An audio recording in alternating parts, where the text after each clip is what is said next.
여러분 반갑습니다. 이노윤 교수입니다. 지난 한 해 동안 잘 지냈습니까?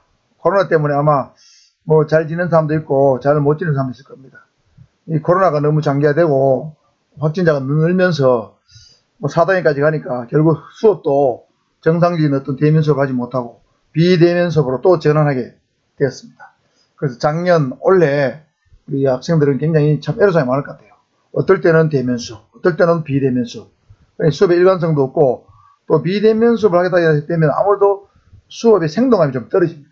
교실에서 만나서 뭐 대화를 하면서 주고받으면서 토론을 해가면서 질문해가면서 이렇게 해야 수업이 생동감 있고 여러분도 좀 궁금한 거 물어보기도 하고 여러분 저한테 제가 또 물어보기도 하고 이렇게 할 건데 이 비대면 수업 하니까 굉장히 일방적으로 강의식으로 전달하는 것밖에 안 되니까 굉장히 힘든 것 같아요. 물론 여러분은 학교에 안 오니까 뭐 그런 점에서 약간 편리한지는 모르지만 또 학생들 학교에 와서 제 시간에 와서 수업도 좀 듣고 궁금한 것도 보고 물어보고 뭐 이렇게 얼굴도 보고 이렇게 해야 이게 좀 인간미도 있고 말이죠. 그런데 그런 것들이 싹 없어져서 저는 개인적으로는 비대면보다는 대면 수업도 좋다 이런 생각을 하고 있습니다. 그러나 불가피하게 비대면 수업을 하게 되는데 이 수업은 구글 클래스룸을 통해서 여러분이 영상으로 볼 수가 있겠습니다. 그래서 이 수업은 비대면 수업은 수업 시간에는 정상 대면 수업을 하게 되면 가벼운 약간 농담도 하고 살아간 얘기도 하면서 할 수 있지만 이 비대면 수업은 뭐 그런 걸 할 학생이 없으니까 그냥 오로지 컨텐츠 핵심적인 내용만 가지고 수업을 해야 되니까 어쩌면 수업이 좀 딱딱하고 지루하고 재미없을 수도 있습니다. 그런 점을 충분히 감안해서 수업을 진행하도록 하겠습니다.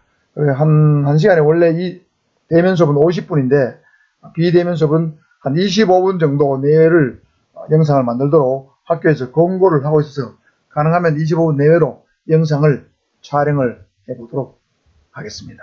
25분 동안 어떤 걸 계속 말한다는 걸 제가 해보니까 결코 쉬운 일이 아니에요. 다른 교수님들한테 물어봐도 영상을 뭐 25분 찍는 건 쉬운 일이 아니다. 이런 얘기를 하는데 아마 사람의 마음은 다 비슷한 것 같습니다. 자, 여러분 구글 클래스룸을 통해서 제 영상 실정을 잘 해주시고 또 비대면 수업의 좋은 점은 한 번 수업을 듣고 두 번, 세 번, 네 번 들어도 공짜라는 거죠. 얼마든지 반복 학습이 가능해요. 대면 수업 한번 들은 다음에 여러분 메모하지 않으면 또 녹음하지 않으면 다시 들을 수가 없죠. 비대면 수업 이런 좋은 점도 있습니다. 장점도 있으니까 비대면 수업의 장점을 최대한 활용하시기를 바라겠습니다. 자, 이 본 수업을 하기 전에 평가 기준에 대해서 제가 한번 미리 설명 좀 드리겠습니다. 이건 물론 작년에 물론 얘기를 다 들었는데 혹시 또 헷갈리지 않도록 하기 위해서 자, 이 경찰학 수업은 3학점이죠. 그래서 일주일에 3시간 수업합니다. 그래서 A반 3시간, B반 3시간 수업을 하게 되고 그래서 총 15주 수업이 예정되어 있어요. 그래서 총 45시간을 수업을 하게 되어 있습니다. 그래서 7주차에 중간고사 1차 직무평가 시험을 실시하게 됩니다. 그래서 평점은 30점을 주게 되고 기말고사는 원래 15주차에 쳐야 되는데 15주차에 보강이 잡혀 있어서 시험은 16주차에 치게 됩니다. 그래도 이것도 30점입니다. 그 다음에 보강은 15주차에 있으면 하고 없으면 안 합니다. 그 다음에 출석 점수는 20점입니다. 출석 점수는 20점인데 총점에서 이거는 다음 페이지에서 상세히 말씀드리고 그 다음에 수업 태도가 20점입니다. 이 수업 태도는 여러분 수업에 적극적으로 참여하느냐 안 하느냐 적극성 그 다음에 답변에 대한 어떤 정확도 정확성 그 다음에 좀 틀리더라도 얼마나 여러분이 적극적으로 답변하는가 그 다음에 경청하는 태도 수업에 집중하는 태도 뭐 수업 시간에 잔다든가 존다든가 음따지 한다든가 휴대폰을 본다든가 이러면 깎습니다. 그래서 이걸 종합적으로 평가해서 최고 우수한 학생에게는 2점 만점을 줄 수도 있습니다. 그래서 이렇게 하면 100점 만점이죠.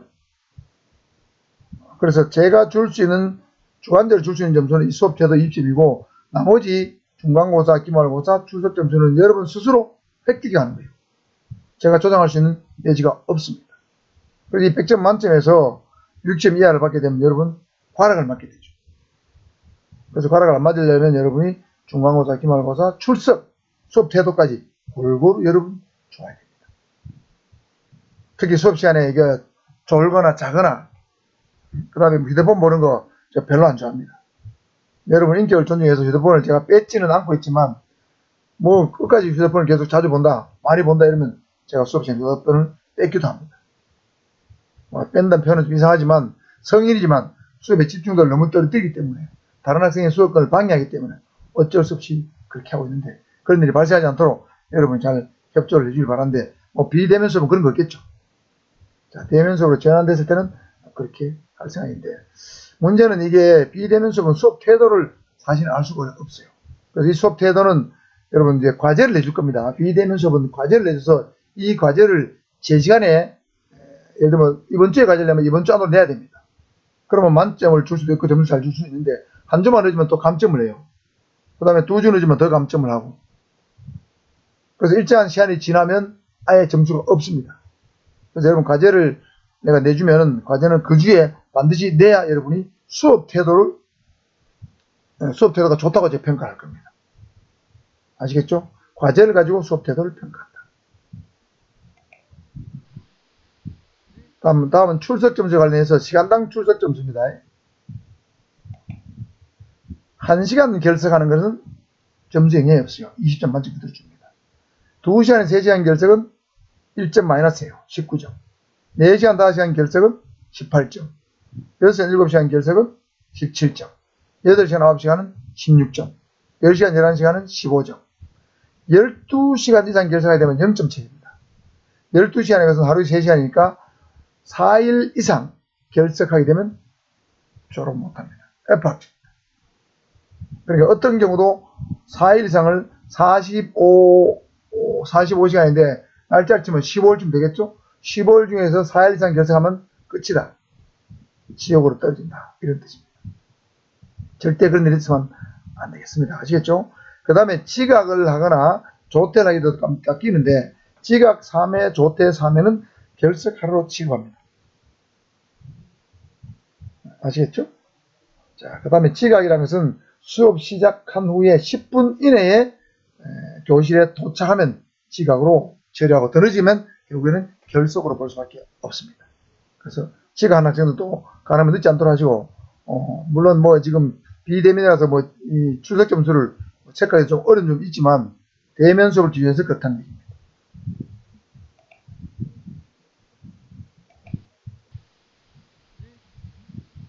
그래서 이 출석 점수도 결국에는 과제를 얼마나 충실히 잘 내는가를 보고 판단할 수밖에 없습니다. 그 다음에 경찰학의 중요성, 경찰학 개론을 지금 배우게 되는데 1학기 때는 여러분 경계법 배웠죠?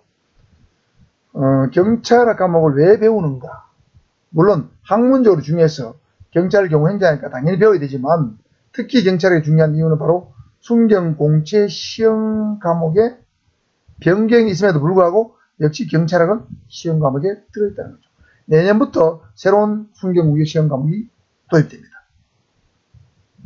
그래서 현재는 국사 영어가 필수인데 2022년 내년부터죠. 국사와 영어는 검정제로 바뀌게 됩니다. 그래 국사는 국사 능력 검정 시험에서 상급 이상을 받으면 국사 시험을 안 치고 그 검정 자체로 통과됩니다. 영어도 일정한 뭐 토익 몇 점, 토플 몇 점 이렇게 기준이 있어요. 그 기준을 통과하게 되면 시험을 치르지 않고 패스냐, 패스 아니냐 이것만 판단합니다. 그럼 2022년부터는 국사나 영어는 별도로 뭐 모아놓고 경찰 순경 시험 칠 때 시험 치지 않는다는 얘기죠. 평소에 공부한 거를 어떤 자격 시험 치듯이 쳐가지고 일정한 점수 이상, 등급 이상을 받으면 통과합니다.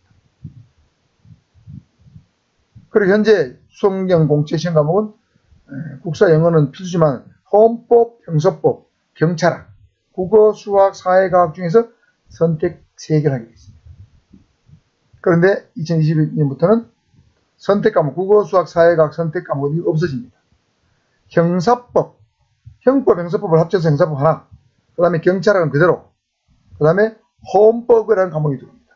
기본권, 인권을 중심으로 한 헌법 과목이 새로 들어옵니다. 그래서 이 5과목 중에서 2과목은 검정제, 3과목은 경찰 공채 시험 치는 날 시험으로 필기시험을 치게 된다는 거죠. 실제로는 3과목이에요. 그래서 경찰학은 순경 공개 시험 과목 변경에도 불구하고 그대로 존속하는데 비중을 굳이 따져본다면 현재는 경찰학의 비중이 5과목 중에서 한 과목이니까 20%라면 2022년부터는 경찰학의 비중은 검정계 2개를 빼고 3과목 중에서 한 과목이니까 33.3% 비중이 높아졌습니다. 그래서 경찰학은 반드시 경찰, 경호학, 행정학에서 배워야 되는데 또 한 가지 더 중요한 이유는 순경공채를 말고 경찰, 행정학과 경채, 경력 채용, 경찰, 경호, 행정학과 경력 채용 지원 과목에도 역시 경찰학이 들어있다는 거죠. 그래서 경영과 졸업생들은 현행 형법, 형소법, 경찰학, 행정법, 수사 1, 이 5과목을 시험을 치고 있는데 내년부터 이것도 또 바뀝니다. 형법, 형소법을 합쳐서 형사법으로 바뀝니다. 이거 하나. 그 다음에 경찰학을 그대로 치는데 여기에 경찰행정학과 경찰행정법이 포함돼서 약간 더 넓은 범위로, 이때보다 더 넓은 범위의 경찰학을 시험 치게 됩니다. 그 다음에 범죄학이라는 과목이 새로 들어요. 그래서 우리 홍 교수님이 범죄학 강의를 지금 이야기하게 되어 있죠. 그 다음에 영어는 검정제로 바뀝니다. 그래서 뭐 예를 들면 토익 550점 이상, 토플 몇 점 이상, IBT 몇 점 이상 이렇게 기준이 있습니다. 그래서 실제로 경영, 경제, 시험 과목은 2022년부터는 형사법, 경찰학, 범죄학, 영어 4개로 보면 됩니다. 검정지 빼고 나면 사실은 3과목이죠. 이렇게 바뀌니까 경찰학은 경영, 경찰을 치든 순경, 공채를 치든 똑같이 시험 과목이 들어있다. 여러분 경찰 행정학과 들어왔으면 여러 가지 진로가 있지만 어쨌든 간에 경찰관이 되는 것이 가장 가까운 진로죠. 여러분 배운 공부하고 가장 가까운 진로입니다. 경찰관 되려면 지금 올해도 보니까 경쟁률이 각 시도 지방경찰청마다 조금 다르지만 한 10대 1에서 한 20대 1, 30대 1 정도 사이로 왔다 갔다 합니다. 그래서 여러분 순경 공채든 경찰 쳐가지고 합격하면 여러분도 이제 직장 걱정 없고 여러분 부모한테 효도하게 되는 거죠. 효도하기 위해서 여러분 합격해야 되는 거예요. 그렇게 하면 경찰 수업 잘 들어야 된다 이런 얘기죠. 그래서 하버드대학 도서관에는 이런 글귀가 적혀 있습니다. 지금 잠을 자면 꿈을 꾸지만 지금 공부를 하면 꿈을 이룬다. 수업 시간에 잠을 자면 잠만 더 늘죠. 개뿔 머리에 들어가는 것도 별로 없으면서 잠만 자고 그럼 좋지 않죠. 잠만 잘수록 늘어요. 그리고 게을러져요. 특별히 그 전날 아르바이트를 새벽까지 했다. 그렇게 해서 잠이 오거나 좋은 것은 참 이해할 수 있지만 그것도 아니고 일찍 잤는데 수업 시간에 자고 이런 건 말이 안 되는 거죠. 이 동영상 강의를 들을 때도 마찬가지입니다. 내가 이 강의를 못 들으면 난 죽는다. 이런 그런 각오 있어요. 그래야 여러분 성공할 수 있어요. 세상은 노력하는 자의 것입니다. 공짜로 아무것도 하지 않은 사람한테 주어지는 건 없습니다. 인생은 로또가 아니에요. 그거 분명히 알아야 됩니다. 노력한 만큼 대부분 주어진다. 그래서 공부를 해야만 여러분 꿈을 이룰 수 있지. 잠을 자면 잠밖에 안 들어요. 게임한다고 밤을 새웠다. 그 게임을 프로게임 해가지고 밥 먹고 살 자신 없으면 게임한다고 밤 새우면 안 됩니다. 바보 같은 짓이에요. 세월 지나면 후회합니다. 내가 무엇을 할 것인가? 시간은 여러분에게 공평하게 주어져 있어요. 그 시간에 내가 무엇을 할 것인가? 그 시간을 어떻게 활용에 따라서 여러분 인생이 달라진다. 노가다판에 살 수도 있고 알바도 인생 끝날 수도 있고 정규직이 돼가지고 친구들한테 자랑스러운 존재가 될 수 있고 부모에게 효도할 수도 있고 말이죠. 결혼해가지고 당당한 가장이 될 수도 있습니다. 지금은 여러분 알바할 수 있지만 나이 30, 40대 가지고도 알바하는 거 그건 안 됩니다. 그래가지고 여러분 결혼해가지고 마누라 고생시키고 고생시키고 본인도 자존심 죽고 말이죠. 자존감 나아지고 결혼 가정생활 불행해져요. 그런 일 만들면 안 된다.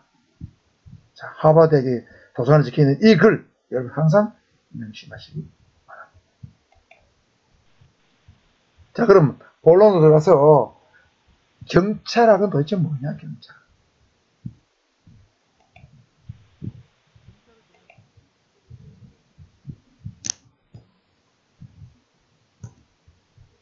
경찰학은 말이죠. 제가 경찰대학을 다닌 80년대는 경찰학을 배우긴 배웠는데, 교재가 한 100페이지도 안 됐어요. 그러니까 경찰학 학문을 할 것도 없습니다. 그냥 아주 미미하게 우리나라의 경찰학에 초기에 도입돼가지고, 뭐, 행정학이나 사회학이나 이렇게 하는 분들이 곁다리로 공부를 좀 해서 경찰학을 가르쳤어요. 지금은 교재가 뭐, 몇 페이지나 보자. 700페이지네요, 700페이지. 700페이지 내외가 경찰하고 책으로 나옵니다. 제가 경찰대학 다닐 때 40년 전에는 한 100페이지도 안 됐어요. 아주 얇았어요. 대학에서 이걸 학문이라고 공부한다는 게 부끄러울 정도로 얇았습니다. 그런데 지금은 700페이지로 커졌습니다. 그만큼 아주 경찰에 대한 연구가 깊이 있게 진행된 거예요. 여러분, 그런 걸 배우는 거죠. 경찰에 관한 학문의 총칙입니다. 도대체 경찰은 뭐냐? 경찰은 뭐고, 경찰의 종류는 뭐가 있고, 경찰 역사는 어떻게 되고, 경찰의 조직은 어떻게 만들어지고, 조직을 구성하는 건 어떤 원리로 만들어지고, 경찰의 조직, 통제, 관리, 이런 건 어떻게 이루어지는지, 경찰의 부패는 왜 발생하는지, 생활안전경찰은 어떤 일을 하고, 수사경찰, 뭐, 정보경찰, 경비경찰, 교통경찰은 어떤 일을 하는지, 이런 걸 다 다루는 것이 경찰학이에요. 이 경찰은 각 국가별로 다 다르죠. 나라마다 다 경찰 개념이 다 달라요. 각 국가별 경찰 개념 변천, 이것도 알아야 돼요. 대륙법계, 영미법계 다 달라요. 경찰 활동의 법적 근거와 조직 관리 공부해야 되겠죠.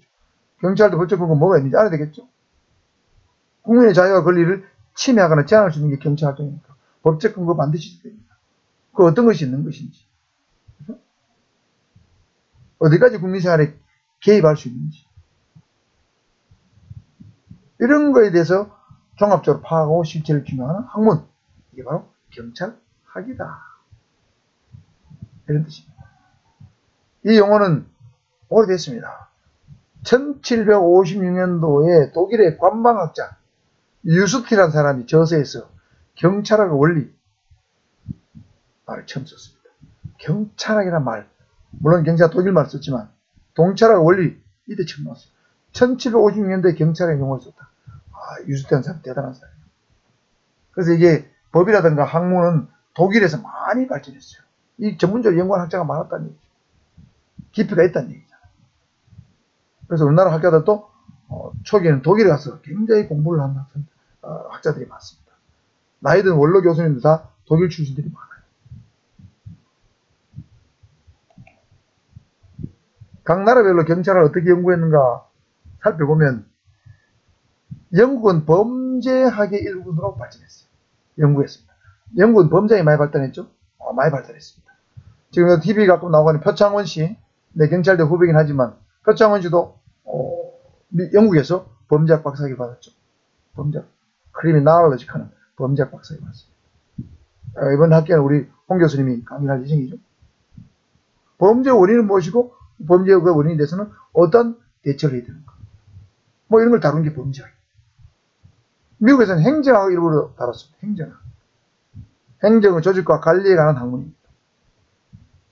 옛날에 저도 경감 경영 시절에 행정학 승인시험 공부도 하고 있지만 또 대학교에서 배웠지만 행정학 강의를 들어보면 무슨 구름 잡는 얘기 같아요.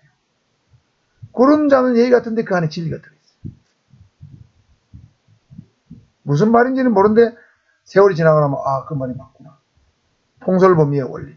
몇 명은 한 사람과 상관이 몇 명을 통솔하는 것이 가장 조직관리한데 적절하고 유효한 거.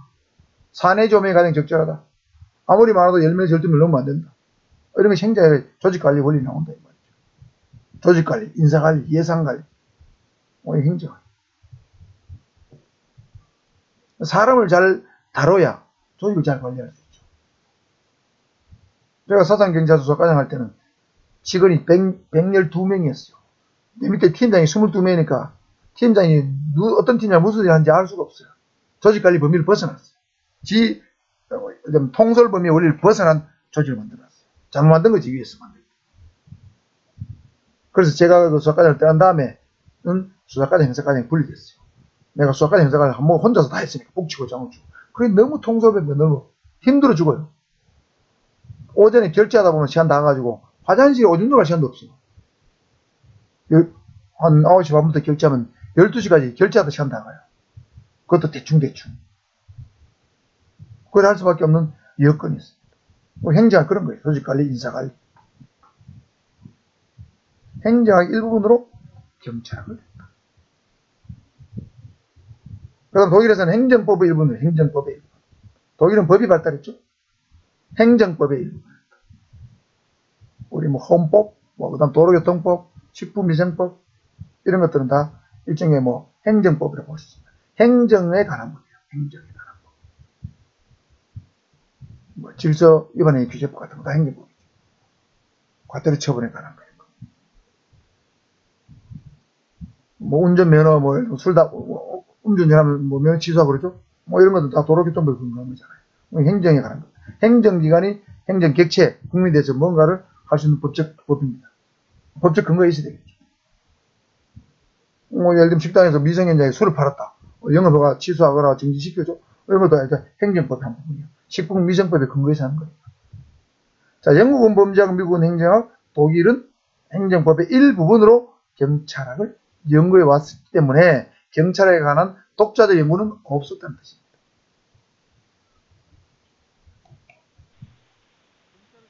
자, 그러면 경찰학 측면에서 봤을 때 도대체 경찰은 도대체 뭐냐? 경찰의 개념이나 의 정의는 뭐냐?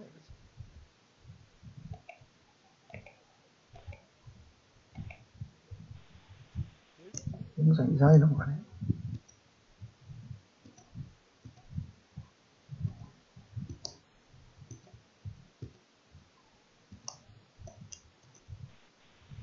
자, 이 경찰의 개념은 획일적으로 정의할 수가 없어요. 이 경찰의 개념은 역사적으로, 시대적으로 다 경찰의 개념이 달랐어요. 그래서 한마디로 잘라 말할 수가 없습니다. 그래서 국가마다 이게 다 달라요. 국가마다 그 나라의 고유한 전통, 역사 이런 게 반영되어 다 다르다고. 우리나라도 일제시대 경찰, 조선시대 경찰, 고려시대 경찰, 그 다음에 뭐 해방 이후의 경찰, 근대 경찰, 현대 경찰 다 다르잖아요. 그렇죠? 경찰? 일제 경찰은 뭐 고문 경찰 했잖아. 그죠? 해방 이후에도 뭐 그런 이제 상당히 남아 있었죠. 우리나라도 제가 볼 때는 한 80년대까지는 뭐 어느 정도의 약간의 고문이 남아있지 않았냐 제가 그렇게 추리를 하고 있습니다. 확실한 건 아닙니다. 근데 지금에는 고문은 찾아볼 수가 없죠. 고문 없습니다. 하루께도 안 합니다. 나라마다 다 다르고 국가마다 이 역사상과 시대를 반영하기 때문에 경찰 개념이 다 달라진다. 그래서 획일적으로 일률적으로 경찰의 개념을 정의하기 어렵다. 그런데 일반적으로 지금 경찰은 어떻게 개념을 정의해요? 국민의 생명, 신체, 재산을 보호하는 어떤 작용 또는 그 기간 뭐 이렇게 일반적으로 이해하고 있잖아요. 그런데 나라마다 시대마다 이렇게만 정의한 게 아니고 굉장히 경찰의 개념을 폭넓게 보는 적도 있고 좁게 보는 나라도 있고 시대에 따라 나라마다 달라요. 경찰의 개념은 현대화 될수록 그 범위가 경찰의 작용 범위가 점점점 내가 볼 때는 축소되고 있는 것을 보인다. 옛날에 우리나라는 소방이죠. 소방도 경찰 소속이었어요. 그 다음에 해양경찰도 육상경찰 소속이었어요. 다 떨어져 나갔죠. 그 다음에 뭐 식품위생법 단속하는 거 있지 않습니까? 뭐 식당 같은 거 영업 보관해주고 뭐 단속하고 미성년자 출입하고 술 팔고 하는 거 그러면 그 경찰이 주로 단속했어요. 옛날에 아주 옛날에. 지금은 경찰이 거의 단속 안 하죠. 자치단체 소관이에요. 뭐 건축법 위반 이런 거 있잖아요. 옛날에 경찰 단속 적중했는데 지금은 다 자치단체에서 직접 뭐 허가도 내주고 단속도 하고 인허가 단속 다치해요. 그러니까 건축경찰, 위생경찰 이런 것들 다 다른 게 아니라 일반 행정에 넘어갔죠. 그 다음에 산림법 위반하는 거 산림경찰, 산림법 뭐 산에 가서 나 도벌한다 뭐 이런 거 있잖아요. 이런 거 전부 다 옛날에 경찰이 다 했어요. 육상경찰. 지금은 산림청 소속에 있는 산림경찰이 다 단속하잖아요. 경찰의 개념이 다 바뀐다는 시대에 따라서. 무슨 말 이해가죠? 경찰의 개념 획일적으로 정의하기 곤란하다.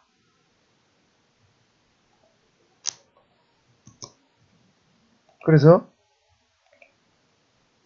시대에 따라서 경찰의 개념을 어떻게 정의하고 있는가 이 부분은 분량이 좀 많습니다. 내용도 조금 복잡해요. 그래서 이 부분은 다음 영상에서 두 번째 시간에 여러분 찾아뵙도록 하겠습니다. 자, 여러분 졸지 말고 야무지게 자기 집에서 단디 들으셔야 됩니다. 알겠죠?